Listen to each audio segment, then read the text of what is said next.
Good morning. So today we're going to be continuing with our conversation about original sin. That's where we left off yesterday, Yes. or rather the day before yesterday, I guess, as you're receiving this. And so with us, once again, we have my lovely colleague, my charming colleague, lovely lady. How are you this morning? Good morning. I'm very well, actually. Thank you. Okay, so here we are together, and we're talking about original sin. And so the concept of original sin, which is central in Christianity, is the notion that all of us came into this world, sort of impure. Now, on the face of it, this seems like, very difficult to accept, because when you look at a baby and it's so innocent, when you look at, just so much sweetness in childhood, it's hard to believe that, the sin is already there. However, if we think of it in terms of placing ourselves before God, if that then is the sin, that is, to the extent that we have any selfishness at all, and that we experience our pain before another's, then yes, that then is our sin. It's the root of all evil, in a sense. It's the root of our selfishness. So that is quite a different story than that you hear if you're studying religion or you're involved in religion, which is different than just Christianity. Certainly as a child, that wasn't really well emphasized, because they just, made you feel guilty, all the time. So, but the problem is, the reaction to that was to say, okay, this is nonsensical to say that just people, for just literally being alive, for breathing and actually having some concern for their own welfare, they are now somehow, tainted. And therefore, this became so, or seen in that light, it was seen to be so patently absurd, that now the atheist could come along and say, look, this is nonsense, stop beating yourself up. And then even we have the New Age that says that this being unworthy is the trick that the whole system has played on us, and that when you see yourself as worthy, then you overcome this negativity, and then all that is wonderful in the world is yours, right? So you have to overcome. Yeah, in other words, our sense of unworthiness. Yeah. So they switch that around. That's in the Gnostics and such groups, and or those who we would say loosely I would call as being connected to the New Age. They're talking about this notion of unworthiness, and so they say that the root of all evil is our own belief in our own unworthiness, and that the trick is that they made us believe this. So there's an inversion of the whole story with the serpent, etc. And so the serpent was not the villain, but really the hero of the story that was later maligned by the Christian rewriting of the story, yes. right? Yeah. And this is the argument. Now, it's a very clever inversion, because now all of a sudden it essentially allows us to give free rein to our narcissistic impulse. Because really the distinction between a moral person and a complete criminal or narcissist is not the impulse, not the narcissistic impulse, not the thoughts. It's what they do with it. It's how they respond to it.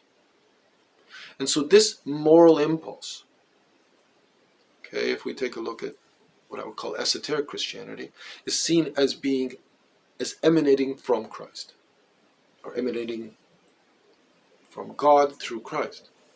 And this is crucial, this moral impulse. And it's not our own. In a sense, just like the evil is not our own, nor is the impulse towards the moral. It's not subjective, it's objective. Now, there is a subjective application in morality. Each culture, each situation, man, woman, doesn't matter. Each will have their own take on morality to some extent based on their subjective perspective. But there's going to be a seed of morality, something, and that seed, that essence, then comes from somewhere else, and that's what comes from above.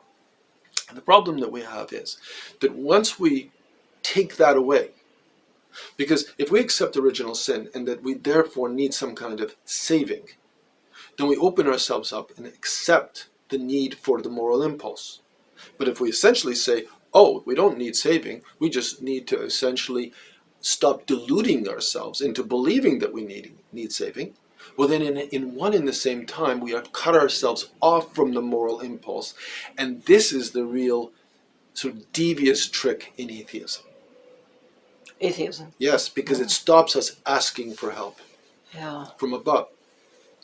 And so this is actually crucial, because this original sin concept, so few understand it, because one, the vast majority of us who are not religious in any way, of course, it's a non-starter. It's of no interest. We don't believe in any of this anyways. But even for those who are religious, like yourself, you were trained in, you went to Catholic school. Yes. And you're indoctrinated in such a way that this choice, this rational, intelligent choice between good and evil, in a way is taken away.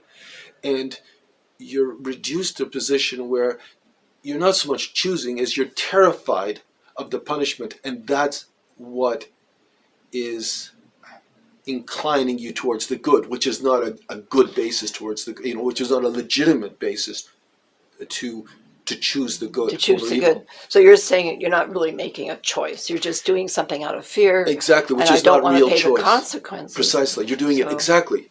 It's very exactly the point. It's not really choice; it's fear. When you do something out of fear, is that choice? Hardly. And I think that's the the problem, and that's why we're in such a bad position in the world today with respect to this.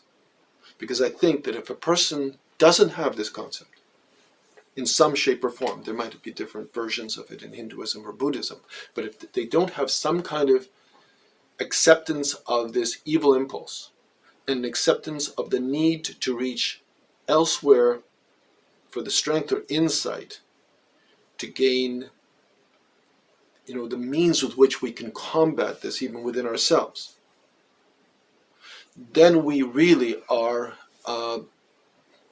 sort of up the creek without a paddle, so to speak. Okay, and with that, I think we've discussed this as long as we can for this morning. And so once again, I'd like to thank you for being with me, lovely lady, and I'd like to thank you for joining in our conversation and being with us this morning. And once again, I invite you to follow us on Twitter, Facebook, and LinkedIn, as well as now Instagram, and to visit our website at johnberlinghardy.com. Thanks again, and see you soon.